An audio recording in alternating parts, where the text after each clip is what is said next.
Dear Heavenly Father, thank you for another beautiful day of life. Thank you for your love, for your grace. And Lord, I just ask that your Holy Spirit would come and fill this place, fill this time and this place with your presence, so that we could be filled with your presence. And as we encounter you, may our lives be transformed by the love that you have for us. In Jesus' name I pray. Amen. Kind of the thought this morning is on the screen. What am I waiting for? I put it in the first person. So when you read it, you could ask yourself the question, what am I waiting for? I guess another title to my sermon would be, what are you waiting for? As a teacher, I find myself encountering students that, when kids are in school, the thing that they desire the most is to graduate and get out of school, right? Something about graduating and becoming an adult, they see that as freedom. And so what happens is that sometimes they end up not valuing their time or their years in school because they just want it to go by so they can get what they're looking for. The problem with that is that when we get older, what happens? Yeah, we realize that what we so quickly threw away and thought wasn't valuable because we wanted to grow up, and then when we get grown up, we say, man, I wish I could go back and be a kid again and not have that responsibility, right? So as the alumni used to come back to the academy, I would hear that all the time. I would hear them grumble about school when they were there, and then when they left, it wasn't long before they said, man, I wish I could come back. It was so good when I was a student. Anyway, so this idea of waiting, is that I'm waiting for something to happen in the future. And because I'm waiting for something to happen in the future, I don't value properly what's happening now. I have found the same with elderly people. Sometimes you're working and you're looking forward to retirement. And you can't wait till you're going to retire. And so all you think of the whole time you're working, you may not even like your job or whatever, and you're kind of getting through it. No, I'm just going to do whatever because I can't wait till I retire. And then what happens? Yeah, all kinds of responses. What did you say? You die. Okay, well that does happen. It's true. Or you get sick, or when you get older, you don't have work. What's that? You go back to work. Or you go back to work. Yeah, right. Because so the point is, we can lose our health. Lots of different things that can happen. But the point is, and this is the point that I'm trying to get across to, and this is what we do, is that we trade the present for the future. But once the present's gone, guess what? You can't get it back. And by the way, can you live in the future? No. You only live in the present. Every moment you live is always present. You can't choose to do something different in the future. You can only choose in the present. You can't change the past. Now, you can affect the future, but how do you affect the future? By choosing rightly in the present. So when we trade our present for the future, we're actually trading both. We're actually giving up both. Because if I don't choose right in the present, then the future is not going to be what it's supposed to be. I won't be ready for whatever is coming. Right? So this idea, what am I waiting for? One of the things that God is eternal. God dwells in all time and all space. But He's an amazing being. Even though He dwells in all time and all space, guess what? He's always present. His name is I am that I am. He always lives in the present. And Jesus, when He came, lived each present moment for its eternal value. Just think of that. Each choice He made was not about the present, even though He was choosing in the present. Each choice He made in the present had to do with eternal values. Think of that. What would your life be like if you lived always in the present, not lamenting the past, not expecting or hoping to change the future, but living the present for the value of each moment, each decision, choosing and making each decision in the present in terms of its eternal value? What would your life be like? You would live your life like God created you to live your life. Do you know when you go to heaven, you will not be thinking, you know what, 1,000 years from now I'm going to graduate from this and then I don't have to do this. No, you won't think that way. And you won't be in heaven, you will say, well, yesterday No, you won't think that way. In heaven, guess what you'll be thinking? You'll be enjoying the present, ever present. For eternity, you'll live in the present. And because you live in the present, and you make choices in the present, and you're thinking about the present with eternal value, that's what heaven is. There's no lamenting the past. There's no longing for the future. It's the joy of living in the present. That's what God wants for us. That's why God declares himself to be the I am that I am. Part of the problem with living and looking to the future is that I do not see what God has for me and around me. And I misunderstand his promises. I mishandle his opportunities that he gives me.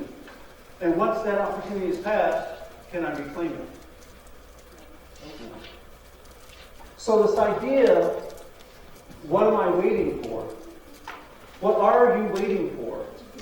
That's a question that God has for you. What are your expectations? Where do they come from?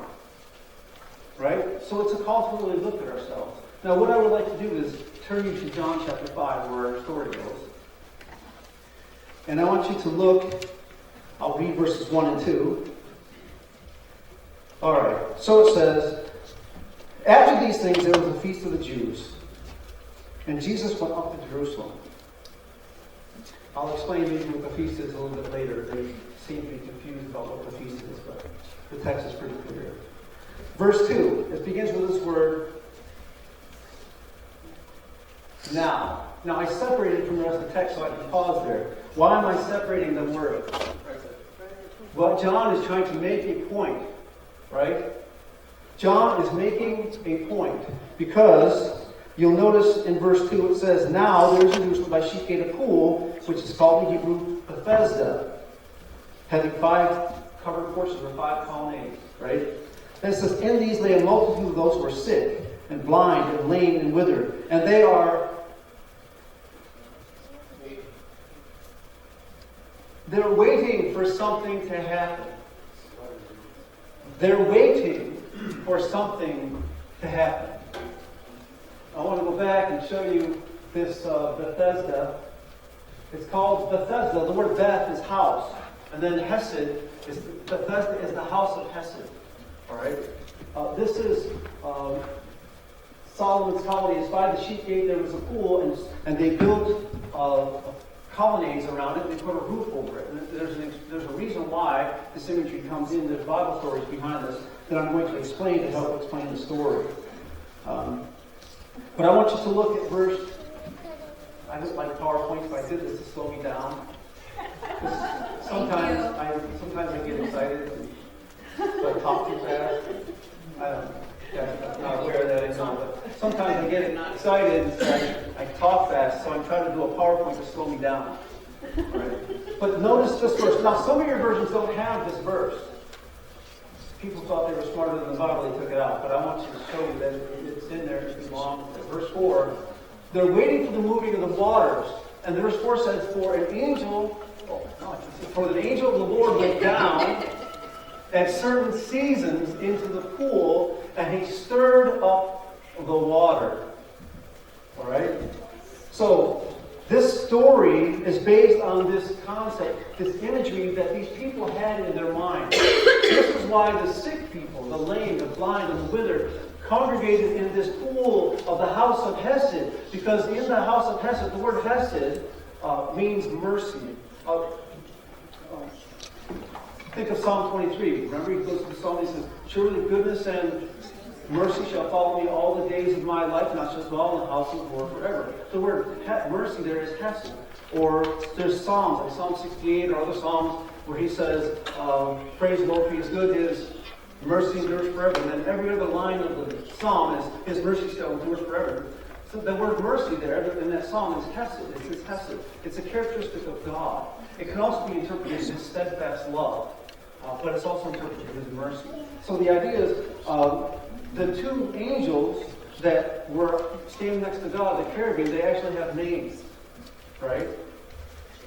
And one is Hesed, and the other is Emin, mercy and truth. Or it can be, as in Psalm 23, it's goodness and mercy. Goodness is Tov, and the other is Hesed, Tov and Hesed. These angels, our messengers, actually reflect characters of God. They have names. right? Just like Michael had a name and Lucifer had a name when they were standing next to God, right? So they reflect the character of God. This word hesed is as an angel that describes and depicts the character of God. Now I want to give you the background to this understanding of this story. Now you see the angel of the Lord descending or going down at certain seasons, and he stirs up the water. What does that imagery does that bring up to your mind? Kind of a wind coming across the waters. Okay, and where's that? What's that bring to your mind? Holy Spirit. Holy Spirit. Usually, it's creation, right? Isn't that what happens in creation? God comes down, and he hovers over the waters, right? And then he speaks, and that's how creation takes place, right? Yeah, this is the background behind it. So I'm going to actually take you to the background. If you go to Genesis chapter 28, leave your finger in John 5 because we're going to bounce back. Genesis chapter 28. So it says, I'm going to read a little bit. You can catch up because I'm going to read a few verses, so please don't stop until I started reading. It says, Then Jacob departed from Beersheba and went towards Haran. And he came to a certain place and spent the night there because the sun had set. He took one of the stones of that place and he put it under his head and he lay down in that place. And he had a dream. And behold, a ladder was set on the earth with its top reaching to heaven. And behold, the angels of God were ascending and descending on it, on the ladder, right? So, behold, the Lord stood above it and said, I am the Lord, the God of your father Abraham, the God of Isaac. And the land on which you lie, I will give it to you and to your descendants. And then he makes this covenant with Jacob, that he would give him the land, right? Then he says, verse 15, Behold, I am, present, I am with you. I will keep you wherever you go. I will bring you back to this land. I will not leave you until I have done what I have promised you. Then Jacob awoke from his sleep, and he said, are you with me? He said, Surely the Lord is in this place, and I did not know it. And he was afraid and said, How awesome is this place? This is none other than the house of God. This is the very gate of heaven. So Jacob takes this stone, uses it for a pillow. He rests his head on that stone. He has this dream, and he realizes that this stone is a gate of heaven. This stone is a connecting stone between heaven and earth. Okay? And then notice what he says after this. He says, so verse 18, Jacob rose up early in the morning. He took the stone that he had put under his head, and he set it up as a pillar. And he poured oil on the top of it, and he called the name of that place Beth-El. Beth, house, El, God. This is the house of God. All right? Now, you get the idea. The pillar, the stone and the pillar represent or symbolize this connecting, this ladder between heaven and earth that these angels are ascending and descending upon. This place is a special place. This is the holy place. By the way, just take a guess where they built the temple. What's that? Right there. Father, they're still fighting over that stone. Right? The mosque on the top of that hill is now called the Dome of the Rock. Yeah, I wonder what rock that is. Well, it's this rock. It's the very rock that Jacob anoints as a pillar. Right? Because this is the house of God. This is the connecting point between heaven and earth. This is where the angels ascend and descend. Right? You with me? All right. Now go to Exodus. There's Jacob with his ladder. If you go to Exodus chapter 13, when the children of Israel in the wilderness, they have a similar experience that Jacob has, but it looks a little different. So Exodus 13 and verse 22. This is after the children of Israel came out of Egypt. They're going through the wilderness, right? So it says, verse 20, they set out from Succoth. By the way, that's one of the clues to our, which feast we're actually in John 5. I'll talk about that later. But they set out from Succoth and camped in Elim on the edge of the wilderness. That's verse 20. And the Lord was going before them in the pillar of cloud by day and led them on the way. And in the pillar of fire by night to give them light, that they might travel by day and by night. He did not take away the pillar of cloud by day, nor the pillar of fire by night from before the people. So, as children of Israel went through the wilderness by day and by night, this is what they saw. They saw a pillar of fire by night. They saw a pillar of cloud by day. They knew that pillar of fire, that pillar of cloud, was a symbol of God's presence. The angel of God ascended and descended in this cloud. When he came to talk to Moses, that pillar of cloud, if you look at Deuteronomy 31, that pillar of cloud would settle by the door of the temple, and the angel of God would meet with Moses. And when that happened, all the children of Israel, the men of the house, would stand at the door of their tent, because they were the priests of their home. They would stand at their door of their tent, as Moses was standing at the door of the tabernacle, and they would worship even as Moses was standing there worshiping. Because the angel of God would descend and ascend in this pillar of cloud and the pillar of fire. There he was meeting with God. Right? You get the idea of what this pillar means? Now, when Solomon builds the temple, if you go to 2 Kings 7, verse 21, actually I'm going to start in verse 15. But if you go to 1 Kings, I keep saying 2 Kings, I'm sorry.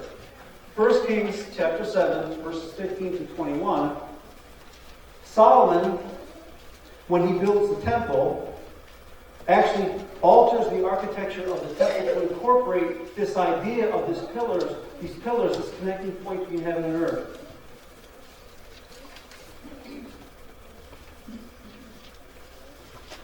So in 1 Kings 7, verse 15, it says, Solomon, he fashioned the 2 pillars of bronze. 18 cubits was the height of the one pillar, and the line of 12 cubits measured the circumference. So they were 18 cubits high and 12 cubits around the circumference.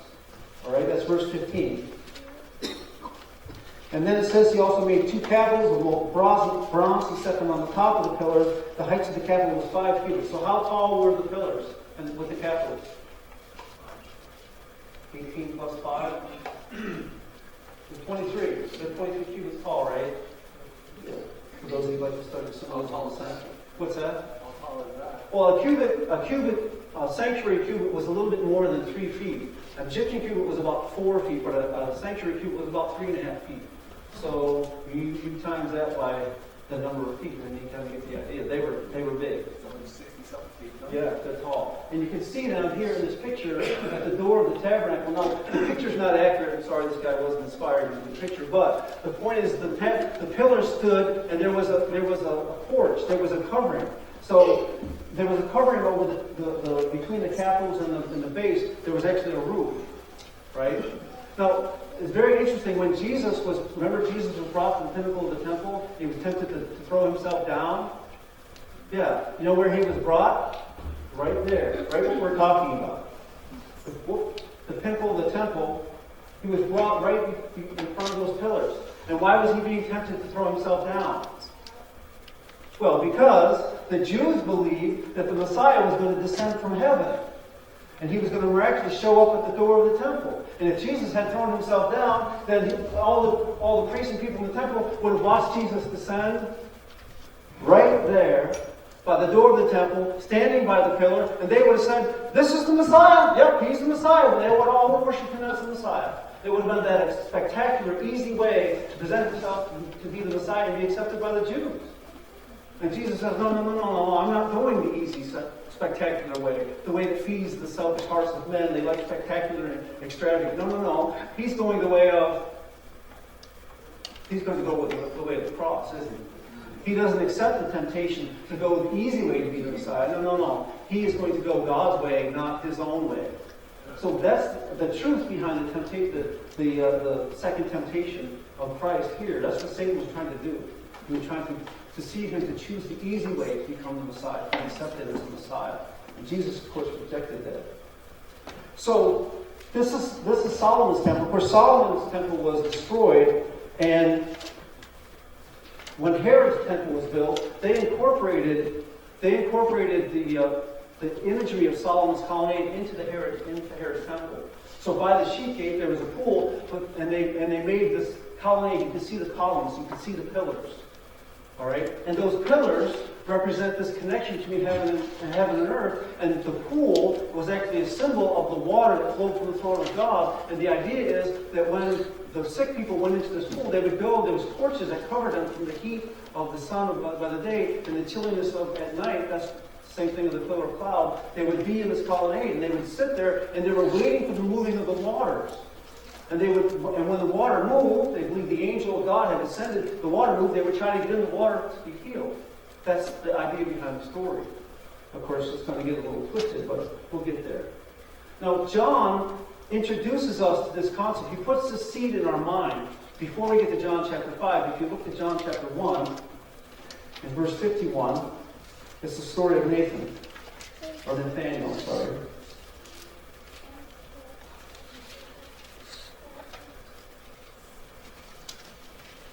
John chapter 1, John puts a seed in our mind of the story. He says, verse 45, verse 46, verse 45, Philip found Nathanael and said to him, "We have found him of whom Moses and the law and also the prophets wrote, Jesus of Nazareth, the son of Joseph." In verse 46, Nathanael said to him, "Can any good thing come out of Nazareth?" Philip said. And Philip said to him, "Come and see." So Nathanael coming to him said of him, "Behold," Jesus saw Nathanael, coming to him, and said of him, "Behold, an Israelite in whom is no guile." Nathanael said to him, "How do you know me?" And Jesus answered and said to him, "Before Philip called you, when you were under the fig tree, I saw you." And Nathanael answered him, "Rabbi, you are the Son of God. You are the King of Israel." And Jesus answered and said, "Because I said I saw you under the fig tree, do you believe? You're going to see greater things than these." Then he said to them, verse 51, "Truly, truly, or verily, verily, I say unto you," which means you can take it to the bank. What does he tell them? "I say to you, you shall see the heavens open and the angels of God ascending and descending on the Son of Man." Jesus is presenting himself as that pillar. He's presenting himself as he's the ladder that the angels of God are ascending. He's the connection between heaven and earth. He's the Hesed. He's the angel that has descended. Right? So John plants this idea in our minds ahead of time, so when we get to the story, we will understand it. Do you know that if you have an NIV Bible, if you go to this verse, do you know that the translators have taken that verse out of the Bible? Because they think it doesn't apply. They're smarter than God, They know what is the Bible and what isn't the Bible. So they just took it out. Because that story doesn't make any sense. No way an angel comes down and serves the water and people are healed. That's not possible, is it? Is it? No, it's not only possible, it's what the story is about. Who's the angel that has descended from heaven to stir up the waters? His name is Jesus. And by the way, is he stirring up trouble? Yes, he is. On purpose. Jesus loved to stir up trouble. Think of it. There's a multitude of lame and sick and dying people in this building, and they're all waiting for bubbles or something in the water.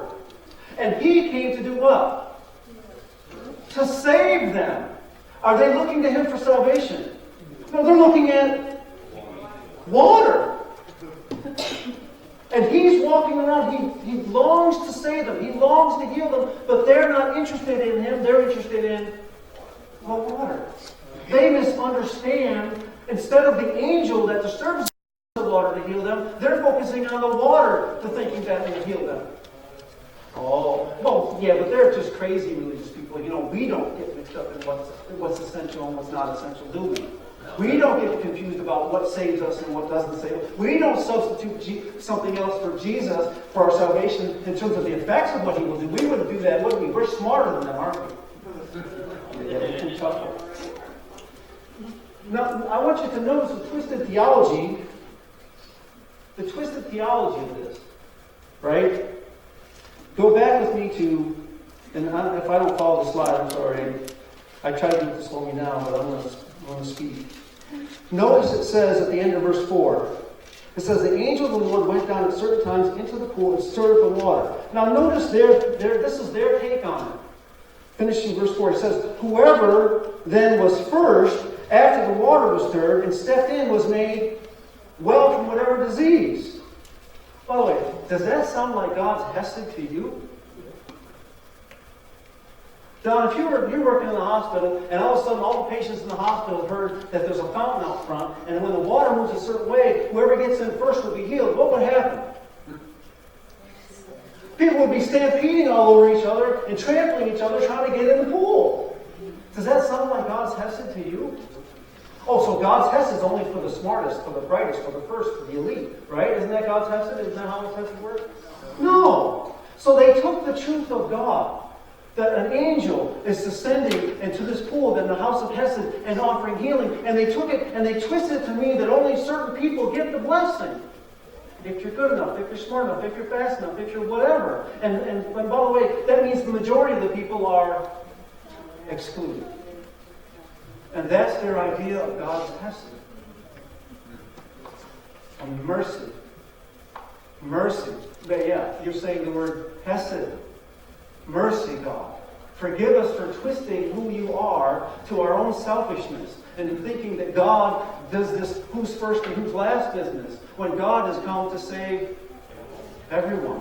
His desire and His longing is to heal all of us. So you see this twisted picture of God, right? Notice, people become an obstruction to me coming closer to God. If whoever first is in the pool, that means you're in my way. You're a problem. Right? Are we supposed to be looking at each other as if we're a problem? No. So this twisted picture about God and religion starts coming in. And you can see it in the story. Now Jesus, the angel is descending, and he's going to stir up some trouble because he's going to turn this picture upside down. This picture needs to be turned upside down. These people are comfortable in their sin, and they're being lied to, and they're dying while they're being lied to. And the angel of truth has come, the angel of Hesed has come to shine light of the truth and to show them the path to life that is available to anyone who will listen and turn and receive Him. Right? So here's the story. Here we go. So there's a certain man was there who had been 38 years in his sickness. 38 years. He lived in the house of Hesed for 38 years. And what is he looking for? What's his expectation? What is he watching and waiting for?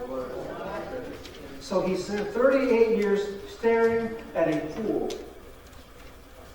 waiting for some special movement of the waters, and then he's got to fight with other people to try to get in the water first.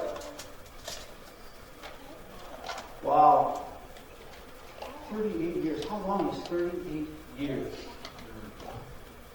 How many of you in this room are less than 38 years old? Well, you don't know what 38 is then. Because we don't start waking up until we're about 5 or 6, right? And even then, the years go by kind of quick. How many of you have been married at least 38 years?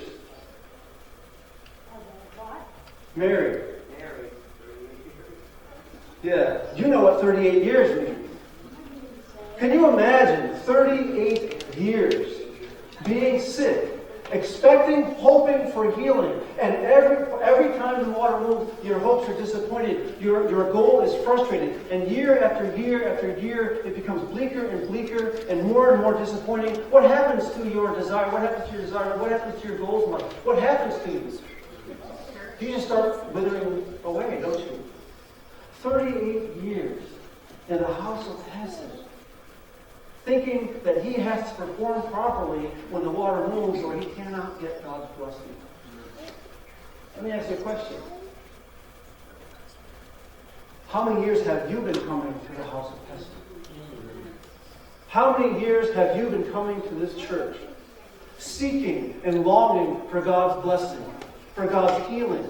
How many years have you been going back and forth every Sabbath, from Sabbath to home, carrying your same illness, carrying your same addictions, your same frustrations, your same sin, the same same character traits, whatever issue you're wrestling with, how long have you come to the house of Hesed and not experienced his healing?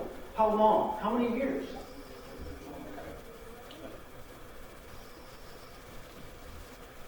If it's more than one day, then it's too long. If it's more than one day, it means you're not living in the presence of Him who is ever present. It means that you're expecting something in the future that's not going to happen, and you're living yourself in the past, beating yourself up over things that you can't change, and you are not allowing God to work in you to will and do what He desires to set you free. And as long as you are a slave to that which has happened in the past or your false expectations of the future, you will not experience God's freedom, you will not experience His love, and you will not be free. You will continue to live your life in misery, expecting God to do something He can't do, while what He wants to do, you're not allowing Him to do.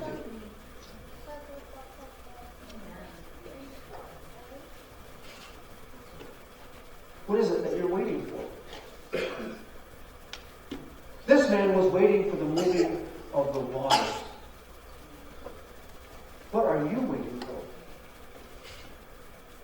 What is it going to take to shock you out of living in the past or living in the expectations of the future and start living in the present? And allowing the great I Am to dwell in that presence and to dwell in you, to change you so that you can be free, you can be healed, you can be restored. Isn't that what you long for? Don't you long for that? No, in this story, we're going to see the story. This Solomon's colonnade, if I have a text. There's a word that's used in this story, and some of the versions translate it differently. Jesus comes. He sees this man. By the way, it says that he learned. Jesus saw him lying there and knew that he had now been a long time in that condition. I want you to notice verse 6. He uses the word now again. He's going to use the word now 3 times in this passage because he's contrasting the now with those who are waiting for something in the future. And he says, Jesus saw him lying and he learned or knew that he had now been there a long time in that condition. Do you know that Jesus realized he has a great multitude in this hospital, basically is what it is, of people that are longing to be healed. And Jesus longs to heal every one of them, but guess what? He can't. Why? Because it's a Sabbath. And the religious people who have everything right would be all upset if he healed all those people. You can't heal them on the Sabbath. That's breaking the Sabbath. Right? Mercy. Mercy. So Jesus knows that he can't heal them all because it will cut short his ministry. So what he does is that he does a little research and he finds the worst one. The one that's been there the longest. God is good at finding the worst ones. You laugh. When he chose Israel, what did he say? I did not choose you because you were the greatest or because you were the smartest or the wisest. I chose you because you were the least. Thank you. Now, accuse me, God's remnant. Who are you? Why did God choose you? Because we are the worst. We are the least. If God can heal me, if God can change me, I'm the worst one here. If God can change me, that means that He's telling the world, look, I can save this guy, and look how broken he is. If I can help him, I can help anybody. That's the message, isn't it? Yeah, so Jesus finds the least, the worst, the most helpless, the most discouraged, the most frustrated. He actually looks. He takes time to figure it out. By the way, this is Sabbath, right? I find it interesting. Look what Jesus is doing for his Sabbath afternoon activities. Where does they find him? What's he doing? You want to find Jesus? You say, oh, I'd love to be with Jesus. Well, you would. I don't think so. Because Sabbath afternoon, when he does his Sabbath afternoon activity, where is he? He's with the lame and the blind and the sick. He's with the hurting. He's with those people that are broken. He's not out having some picnic or going on some nice walk in nature. No. He's seeking the lost. He's with those people that are broken and need help. If Jesus was here, he'd be in the hospital or the nursing home. He'd be where people need him. He's not worried about himself. He's worried about other people. When Jesus kept the Sabbath, look what he did with the time that he had. Are we like him? Or are we a little different? So Jesus is here, and this is, now I want you to catch this. We've got to go slow. It's in front of you. But Jesus walks up to this person, and he says, and these are the actual words. If it Greek, I translate it in Greek for you, I'm translating it. All right? This is what Jesus actually told him. He said, he bent over him and he said, will you become whole? That's what he said to him. Will you become whole? Wow. Now he uses the word whole. Now some translations use the word well. The problem with the word well is, when you hear will you become well, what do you think of? You think of his feet, that he's lame. No. See, that's not what Jesus is asking him at all. Jesus is not inviting him to fix his feet. He's inviting him to fix his whole being. Will you become whole? You're not supposed to be. Do you hear God drawing near to you, bending over you in your brokenness and in your sinfulness? And he's asking you a question. Will you become whole? As soon as he says this man, his eyes brighten up. He gets this excited thought in his mind. Wholeness, restoration, healing. 38 years I've longed for this. Oh wow, this is wonderful. And all of a sudden, as soon as that thought hits, something else hits. This tidal wave of doubt and fear starts sweeping in. Look at all the mistakes you've made in the past. How many times have you failed? And all the discouragement that he has been trying to hold off comes in like a tidal wave and squelches that spark of desire and passion that he had in his mind at first about being whole. And he's like, oh, that's there, but it's not for me. Look at his response. Look at what he says. The sick man answered, Sir, I have no man to put me into the well. I have no man to put me into the well. But while I'm coming down, another steps down before me. Look at his mindset. Poor me. I'm a victim. Those other people, they run in there and get the blessing before I can get it. You know what? If it wasn't for those people, I could have a blessing. For me. I'm a victim of my situation. I'm a victim of my circumstances. I'm stuck where I'm at, and I can't do anything about it. And not only those mean people do they beat me into the pool, but none of them will come and pick me up and help me into the pool. Those rotten, nasty people. He's thinking in his mind that other people are the problem, or the situation is the problem, or maybe God's the problem, because he's stuck in the situation that he can't change. He thinks he's a victim. Listen to his victim mentality. Is it really somebody else's fault that he's in that pool? Is it really somebody else's fault? Is he a victim? No, we're going to find out later he's not a victim. He is actually guilty. He's the one that put himself there. How do I know that? Well, later Jesus is going to tell him after he heals him, he's going to tell him, go and stop sinning. Do not sin anymore, or something worse will happen. What does that mean? Who put him there? He did. It's his choices that put him there. Now, I want to speak to this victim thing for 1 second. It doesn't matter if something happens outside of you that somebody else chose to do. That does not make you a victim. Because your choice to respond to that issue is still your choice. I can choose to allow something that happened in my life to overwhelm me and overpower me and, oh, poor me, I'm just a victim, oh, and sit and lament. Or I can say, you know what, God is working all things together to result in good. He must know what he's doing. Praise God, I'm not a victim, I'm a victor. I'm going to overcome in the name of Jesus. Whatever God has for me to learn from this situation, I'm going to learn it. And once I learn what I need to learn, if God wants to change the situation, he will change it. But if I don't learn what I'm supposed to learn, then why do I expect the situation to change? It's not going to change. I haven't grown from what's supposed to happen. And is not God working all things together to result good? That was kind of weak. Is God working all things together to result good? Even the bad things in your life. Yes, all things means all things. God is working all things together to result good in you.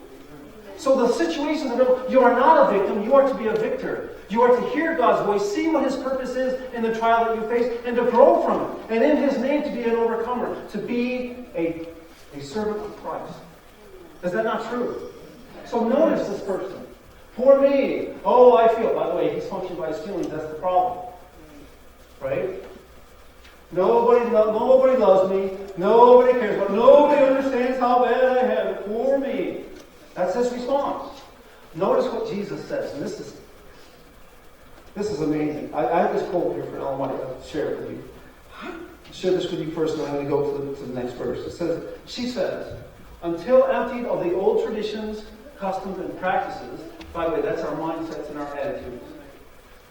Until we're emptied of those old traditions, practices, and mindset, he says, they had no place in mind or heart for the teachings of Christ. They clung to the dead forms and turned away from the living truth and the power of God.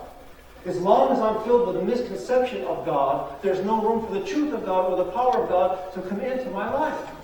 One of the first things that God has to do to set me free is to trouble my mind, to make me see that the things that I've accepted as true are true. The things that I've accepted as stable or always to be are not that way. That there's something more going on. And as soon as He can take me away from those false ideas that I have clung to and built my reality around and show me the truth, that's the freedom that He offers.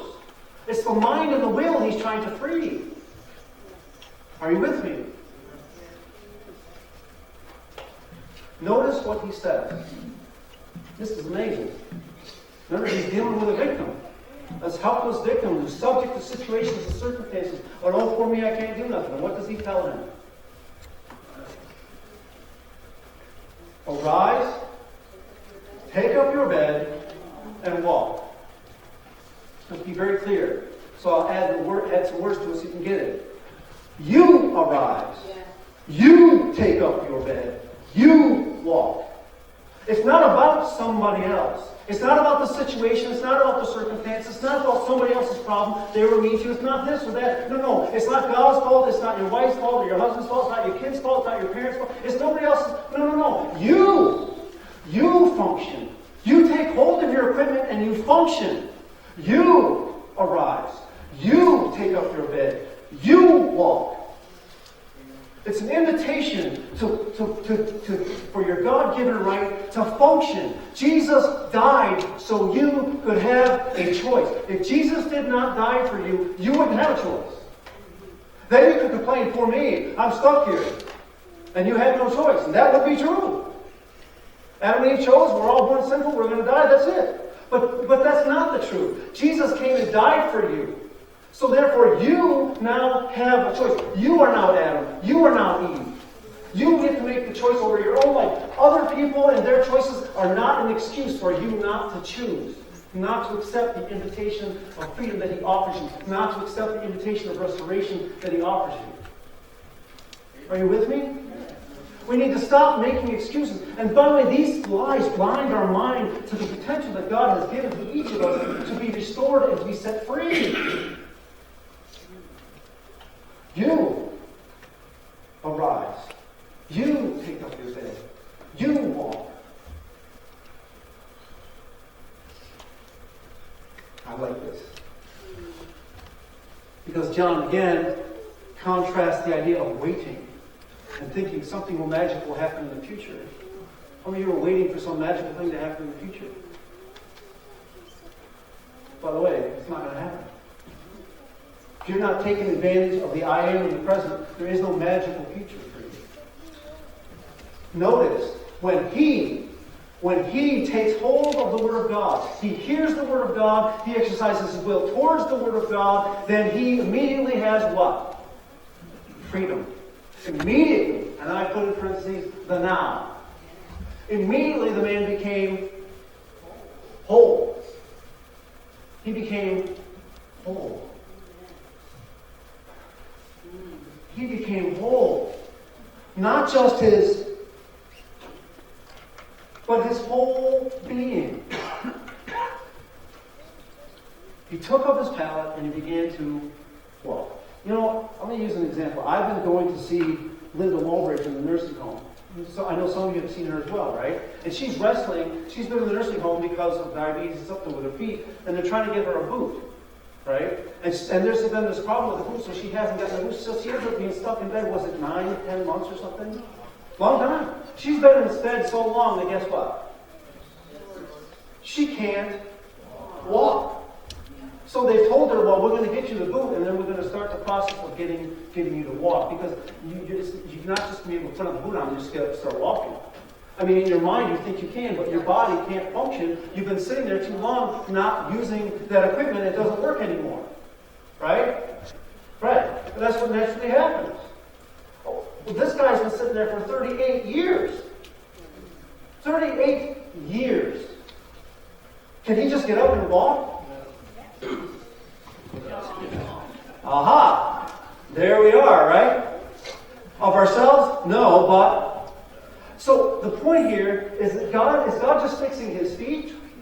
Oh, no. God now is just fixing his feet. But he's fixing all the neural connections from his feet all the way up to his brain. He's fixing all the muscles and everything else that needs to be fixed that we think is fixed over time with physical therapy and training and all that stuff. All that God fixes.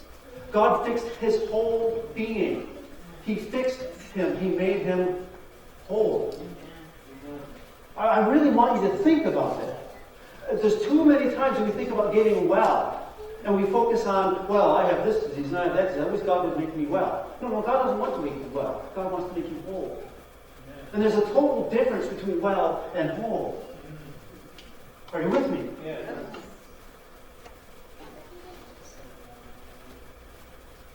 Notice what the man's doing. I know it's a cartoon, but he's jumping up and down. He's jumping up and down, then he turns to grab his pallet, and he turns to thank Jesus, and guess what? Yeah, Jesus is gone. Why is Jesus gone? Because Jesus is a troublemaker, that's why. That's right. He disturbed this guy's world on purpose, because if his world is not disturbed, if the water isn't disturbed, then he cannot heal him. And Jesus is disturbing other people's world. Because right after this, what does John say? The end of this verse says, now it was the Sabbath on that day. Why does John tell us that? Oh, no. There, Jesus is going to trouble the waters. Only the waters get in trouble this time are going to be the religious leaders. Oh, they're all in the myth. Why? Well, he's not keeping the rules. Here we go. Carrying that pallet, and you're not supposed to be doing that on the Sabbath. We've got to keep the rules. That's what makes us whole, right? Yeah. So did Jesus know that this guy, when he told him to pick up his pallet and walk, was going to pick it up and start walking? Jesus is right outside the temple. The crowds are going to the temple. The Pharisees are coming in and out of the temple. Does Jesus know that this man is going to cause some issues when he's carrying this pallet? Does he know? Yeah. Oh, yeah. Is Jesus doing it on purpose? Yeah. Because Jesus is a troublemaker. He's stirring up the waters. I know we don't like our life to be troubled. We don't like it when things don't go the way we plan. But you know what? That's how God works. God disturbs your plans. He unsettles your plans. He makes your life a little different than what you expected. And it doesn't work out the way that you expected because He wants you to understand something. You're not God. And what you think should happen is not what should happen. No, what He knows needs to happen is what needs to happen. And we need to be open to His will in our life. And stop trying to run our lives the way we think we should. And let Him be God, and let us be His children and His creatures. Amen. And so He comes and He disturbs the water. He disturbs our lives. The same that He does here. Now, I'm not going to spend time in my sermon talking about the Pharisees. That's another whole sermon. If you read John 5, it's the majority of 5 is this discussion between Jesus and the Pharisees about Him telling them what He's trying to tell them. I want to focus on this man because I want you to see yourself as this person. I want you to notice that Jesus doesn't talk to him right away. He doesn't even know who Jesus is. Look at verse 10. He says, therefore the Jews are saying to him, who was cured, it's the Sabbath, it's not permissible to carry your pallet. And he answered, but He who made me whole was the one who said me, take up your pallet and walk. So they asked him, well, who is this guy? Verse 12. That said, take up your pallet and walk. But he who was healed didn't know who it was. Jesus had slipped away. So now look at verse 14. This is where I'm going to end my time. If I don't get too excited. It says, afterwards, Jesus found him in the house of God, the house of Hesed. Jesus found him in the house of Hesed, and he said to him, behold, or see. What does behold or see mean? Understand. You see what I mean? That means, do you understand what I'm saying? If you notice, if you go back in verse 6, Jesus saw him lying there and knew that he had already been a long time. The idea of seeing is connected to the idea of knowing, understanding. And we use the same concept. If I say, Warren, do you see what I mean? And if he understands, he says yes. If no, he just looks at me like I'm crazy and says no. Right? So seeing is understanding. So he asked the guy. Jesus is talking to the person he healed, and he said, see, or behold, do you understand? What's the next phrase? You have been made whole. And I keep stressing that word whole. Please, the word in Greek, look it up. It's whole. Not just well. See, do you understand? In your mind, you've been made whole. Then what does he say? Stop sinning. Do not sin anymore. Oh, I don't really like that verse. Do you like that verse, woman? We have trouble with that verse, don't we? I mean, do not sin anymore. Well, if I'm not supposed to sin anymore, then that means it's possible for me not to sin anymore. And then I don't have any excuse for still sinning. Uh-oh. Uh-oh. I don't like that theology. We better take that verse, we better water that verse down out of the Bible because it's too convicting, isn't it? Right? I mean, just think of it. If everyone in this church, the Spirit of God descended in the church, and everyone that had a physical ailment was made well today, was healed, of whatever physical ailment you had, you would go out of this place, you'd tell everybody, guess what would happen next Saturday? This place would be so full of people, you wouldn't fit them in. There'd be police in the street directing traffic because this house would be so full of people because everybody wants to come and be healed. Right? If you went to the hospital and you healed someone, wouldn't the other people in the hospital want to be healed? Wouldn't this place be full? Oh yeah, oh yeah. That's right. But you tell them, no, God wants to make you whole so you don't sin anymore. And guess what? How many people are showing up? There's a few. There's a few that want to be free from sin. But most people want God's healing, but they don't want to let go of... Oh no, I want God's grace, and I want God's love, and I want God's forgiveness, but I want to keep on sinning. They don't love or like the truth that we do not have to sin, that we are actually told, do not sin any longer. And then their fears of their failures and their stumblings and their fumblings and their addictions and their habits, all from the past, all sweep in and say, well, yeah, that's what he said, but reality is, no, excuse me. What's reality? What he said or what I think reality is? Is the Word of God, is God himself the author of reality, and what he says more real than what I feel and I think in my own little mind? Yeah. The beauty of this is, that I want you to get it. He says, see, you have become whole. Do not sin anymore. Notice the see has the understanding of the mind. God has restored his mind and given him a true picture of God and a true picture of himself. Then he says, you are whole. By the way, wholeness is holiness. If you are wholly surrendered to God, then you are holy. That's what the word means. God is not expecting something from you that you cannot do. Your pie-in-the-sky idea of holiness is wrong. God only expects you to do what you're supposed to be doing. Does that make sense? So when God restores you to wholeness, that means he restores you to the way that you're supposed to function. And all you need to do is function the way that he created you to function, with your mind and your will, and choose based on principles that are true. And then you are right. You're the way he created you. We call it righteousness, or being right. I can choose to do what's right because it's right. And the beauty of this passage is, and people don't get it, is that before Jesus healed the guy, could he not sin? No! He's stuck by a pool. He's broken. And the broken people can only produce brokenness. He can't stop sinning. No, but when God comes and makes him whole, now does he have a choice? Can he be free? Can he be whole? Can he stop sinning? Can he walk in rightness with God? Can he allow Hesed, the angel of Hesed, to descend and abide in him? And he abide in God? Is that possible? If it's not possible, then Jesus is lying to this guy, is it not? Awful quiet.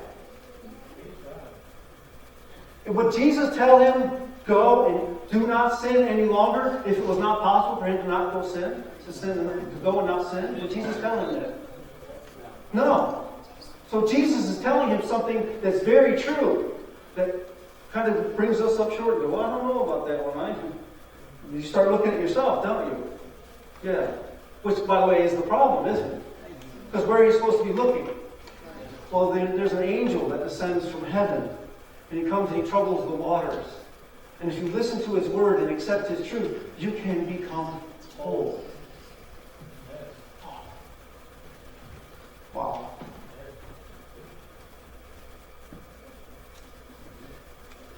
Jesus has come to the house of Hesed today.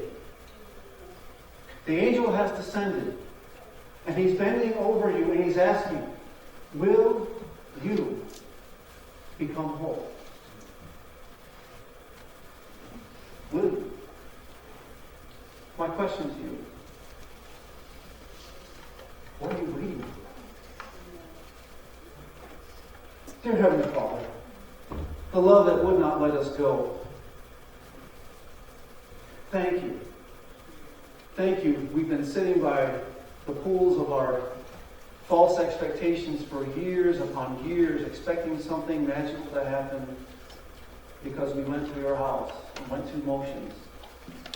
And year after year, we still have the same issues, the same faults, the same habits, the same falling into the same hole every time. And we're tired of ourselves. We're tired of living our lives faking it, as if that's what religion is. Lord, I want to. You long to set us free. Not just us, but through us, to actually go out of here more happy than he fixed our physical brokenness. Go out of here more happy because he has made us whole, and tell the world, look, you can be made whole too. Please, Father, bless us. Send your Holy Spirit. Open our hearts and our minds. Help us to see. Anoint our eyes so that our minds can be fixed and understand. Make us whole, and then give us control of the power of your Holy Spirit over our will so we can choose to do what's right because it is right. That we can choose to glorify you with all of our being. This is our prayer. This is our desire. In Jesus' name.